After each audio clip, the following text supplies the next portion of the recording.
You picked up your phone to check one thing, one message, one notification, and somehow 40 minutes disappeared. You didn't mean to stay up this late. You weren't even enjoying what you were watching, but you couldn't stop. And the worst part? You've done this every night this week. Your brain has been hijacked, and the people who did it aren't just good at their jobs. They have entire departments dedicated to making sure you can't look away. What's happening inside your brain right now isn't an accident. It's not a weakness. It's neuroscience weaponized against you. And it's changing the structure of how you experience pleasure, motivation, and meaning. You've probably noticed that things that used to feel rewarding, reading a book, having a conversation, working on a project, now feel slow, effortful, not enough. Your brain has been trained to expect rewards on a different timeline, a faster one, a more intense one, and everything else is starting to feel like it's in slow motion. This isn't about willpower. This isn't about you being weak or lazy or addicted in the way we usually think about addiction. This is about your dopamine system being systematically recalibrated by the most sophisticated behavioral technology ever created. And now, with AI, it's not just personalized, it's predictive. The algorithm knows what you'll click before you do. It knows when you're vulnerable. It knows exactly how long to make you wait before giving you the next hit. If you've ever felt like you're not fully in control of your own attention anymore, you're not imagining it. Your dopamine system, the part of your brain that drives motivation, pleasure, and desire, is being rewritten in real time. This video will show you exactly what's happening, why it works, and what it's costing you. And by the end, you'll understand your brain well enough to take it back. Let's start with what dopamine is supposed to do. In the 1950s, researchers discovered that dopamine isn't actually the pleasure chemical, it's the anticipation chemical. Dopamine spikes when you expect a reward, not when you get it. It's what makes you want to check your phone, open the app, scroll for the next thing. The dopamine hits before you find anything good. That little burst of anticipation you feel when you pull down to refresh, that's dopamine. The algorithm has learned to trigger that surge on command. And here's where it gets dark. The most addictive reward schedule isn't constant rewards, it's variable rewards. Unpredictable. Sometimes you get something good, sometimes you don't. That's what keeps you pulling the lever. Social media is built on variable ratio reinforcement, the same mechanism that makes gambling addictive. You never know when the next good post is coming, so you keep scrolling. Just one more, just one more. And the people designing these platforms know this. There are literally teams of engineers whose job is to increase engagement, which is a polite word for time you can't stop spending here. Every feature is tested. The red notification dot, the infinite scroll, the autoplay, the people you might know. None of it is accidental. It's behavioral engineering. And now, with AI, it's exponentially more effective. The algorithm doesn't just show you what you liked before. It predicts what you'll like next based on millions of users with similar patterns. It learns your vulnerabilities. When you're tired, it shows you lighter content. When you're anxious, it shows you rage bait. When you're lonely, it shows you connection. It's not mind reading. It's pattern recognition at inhuman scale. You're not using social media. You're in a personalized Skinner box, and the rewards are calibrated to your exact psychological profile. And here's the cost. When your brain is constantly flooded with easy dopamine hits, it recalibrates. Your baseline drops. Normal things stop feeling rewarding. You need more stimulation just to feel okay. Your dopamine system evolved over millions of years to motivate survival behaviors. Find food? Dopamine. Find a mate? Dopamine. Accomplish something difficult? Dopamine. The ratio of effort to reward was balanced. You had to work for dopamine. That kept the system calibrated. But now, you can trigger dopamine with zero effort, just a swipe, and your brain doesn't know the difference. When dopamine floods your system too easily, too often, your brain protects itself. It downregulates dopamine receptors. literally reduces the number of receptors available, so the same amount of dopamine produces less pleasure. This is why nothing feels as good as it used to.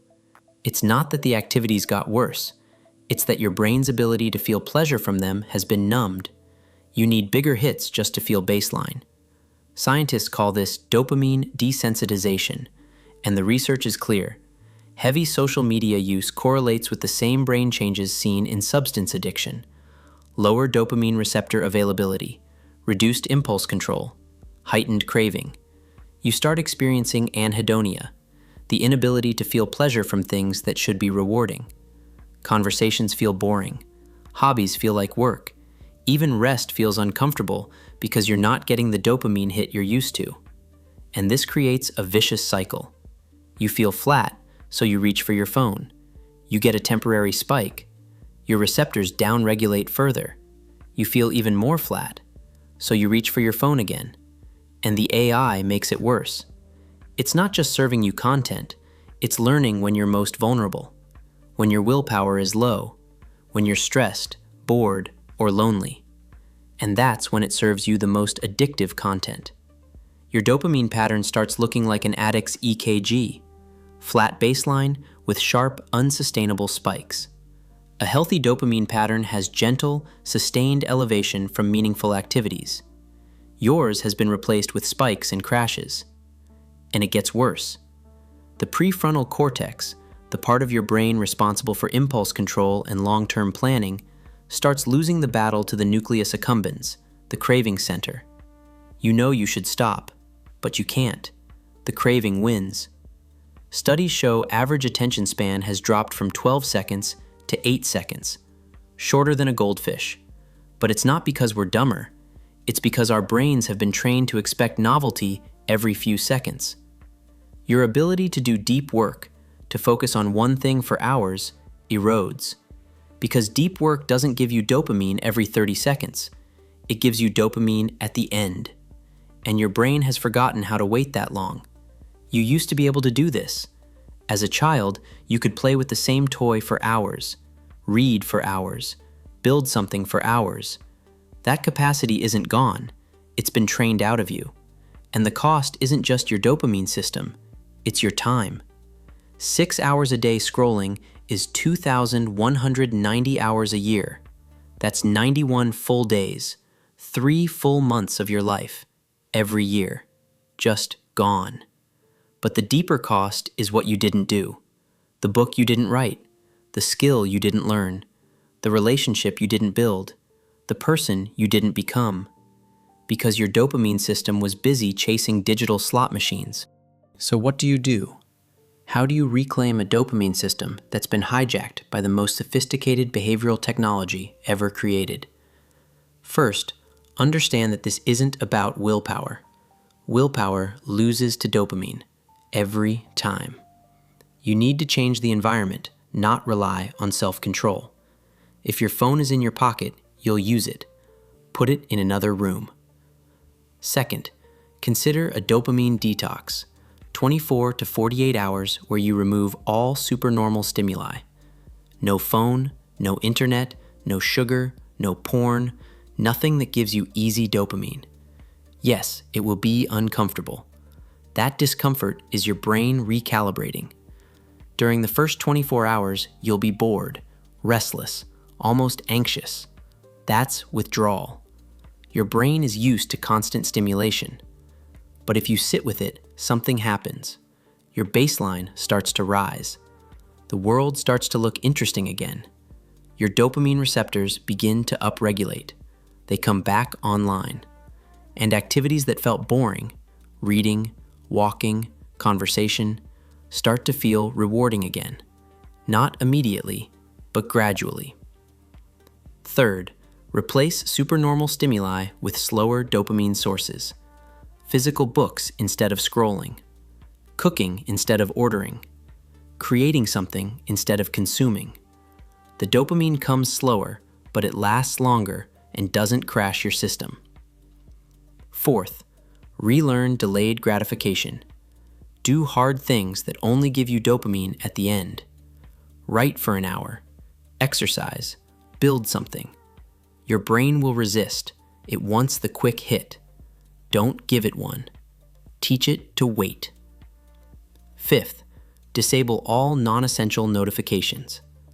Every notification is an intentional dopamine trigger designed by someone who wants your attention. Turn them off. All of them. If it's important, people will find you. Sixth, add friction. Use app blockers. Set time limits. Make it harder to access the apps. The easier something is, the more likely your dopamine system will reach for it. Make the destructive behaviors hard. Make the healthy ones easy. And here's the timeline. 1 week feels hard. 2 weeks feels possible. 4 weeks, you notice changes. 8 weeks, your brain is structurally different. The dopamine receptors are back. The baseline is higher. The world feels real again. This isn't about becoming a monk or rejecting technology. It's about understanding that your attention is the most valuable resource you have. And right now, it's being sold to the highest bidder without your consent. The goal isn't to never use social media. It's to use it intentionally, not compulsively. To have it be a tool you pick up and put down, not a compulsion you can't control. And that's possible, but only if you understand what's been done to your brain.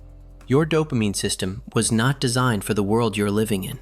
It was designed for a world where rewards required effort, where pleasure was earned, where dopamine guided you toward things that actually mattered. The platform wants you to believe you're weak, that you lack self-control, that it's your fault. But you're not weak. You're up against billion-dollar companies with teams of neuroscientists whose job is to make sure you can't look away. The good news is this: neuroplasticity works both ways. If your brain can be trained into compulsion, it can be trained out of it. The pathways can be rewritten. The receptors can recover. You can get your dopamine system back. But it requires you to do something uncomfortable, to sit with boredom, to resist the pull, to choose the slow dopamine over the fast hit. And it won't feel good at first. But that discomfort is the price of getting your brain back. If this explains something you felt but couldn't name, leave a comment. And if you want more psychology that actually helps you understand how your brain works in the modern world, subscribe. You're not addicted because you're weak. You're addicted because someone spent millions of dollars figuring out how to addict you. But you're also not stuck. You just need to understand the game they're playing, and then stop playing it.